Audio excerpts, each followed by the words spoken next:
সারা বাংলাদেশের মধ্যে আর একজন সলেমান পাবেন না আমি ছাড়া। 1 একর জমি চায়না ধানের আবাদ করতে গেলে তাহলে 80 লিটার তেল লাগবে। আর আমার সোলার সেচ পাম্প দিয়ে আমি পানি দিচ্ছি। একটা সোলার সেচ পাম্পে আমার কোনোটাতে 10 একর আর কোনোটাতে 12 একর পর্যন্ত জমি আবাদ হচ্ছে একটা সেচ পাম্পে। আমার বর্তমান 26টা সোলার সেচ পাম্প আছে, এগুলো আমার সব ভাড়া দিছি আমার আশপাশে 4টা খান ধরে। এই চিন্তা আমার হয়েছিল এই জন্যই যে আমার ফিশারি এবং মাছের খামার করেছিলাম। আমি ওই যে আমার পাশেই ডিপ আছে, এই ডিপের পানি নিতাম। প্রচুর টাকা, বিদ্যুতের খুব ডিস্টার্ব, মাছও খুব মরে যায়। পরবর্তীতে বাসায় হেচারি চালাইতে যায়, বিদ্যুতের এই যে লোড শেডিং ফাইন 2-3 বার ফাইন করেছে, প্রচুর টাকা।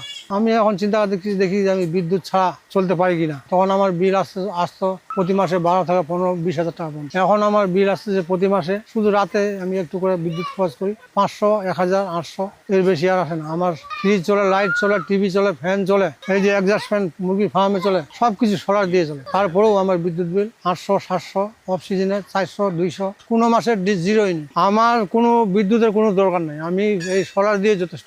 আমি সোলার ম্যান, আমার বিদ্যুতের দরকার নেই।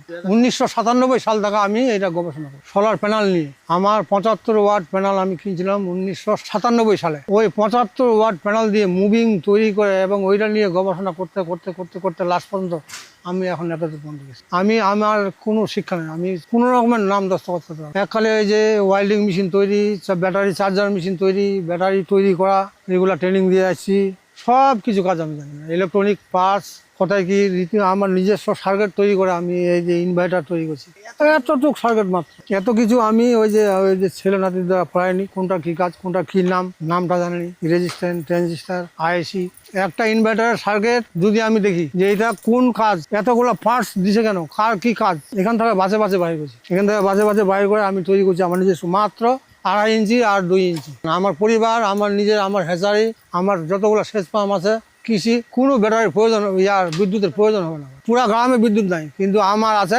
আমার এখানে পুরা গ্রামের লোক এখানে মোবাইল চার্জ করতে নিয়ে আসে। বিভিন্ন দূর দূরান্ত 1 মাইল, 2 মাইল, 3 মাইল পর্যন্ত লোক আসে এখানে মোবাইল চার্জ করে। মানে যেহেতু পর্যন্ত বিদ্যুৎ নাই, এটা আমার আবিষ্কার, এটাই আমি প্রথম চালু করছি, এটাই আমার পেশা। আমার স্বপ্ন কি, আমি তো যেমন ধরেন সারা বাংলাদেশে, যেমন সিলেটে বিক্রি করছি, সুনামগঞ্জে বিক্রি করছি, ঠাকুরগাঁয়ে বিক্রি করছি, তারপর দেবীগঞ্জে বিক্রি করছি, বদায় বিক্রি করছি, পঞ্চগড়ে বিক্রি করছি, দিনাজপুর, ফুলবাড়ি, এই বিভিন্ন জায়গায় কিছু সোলার সেচ পাম্প বিক্রি করে ওই দিক দিয়ে কিছু আয় পাচ্ছি প্রতি বছর।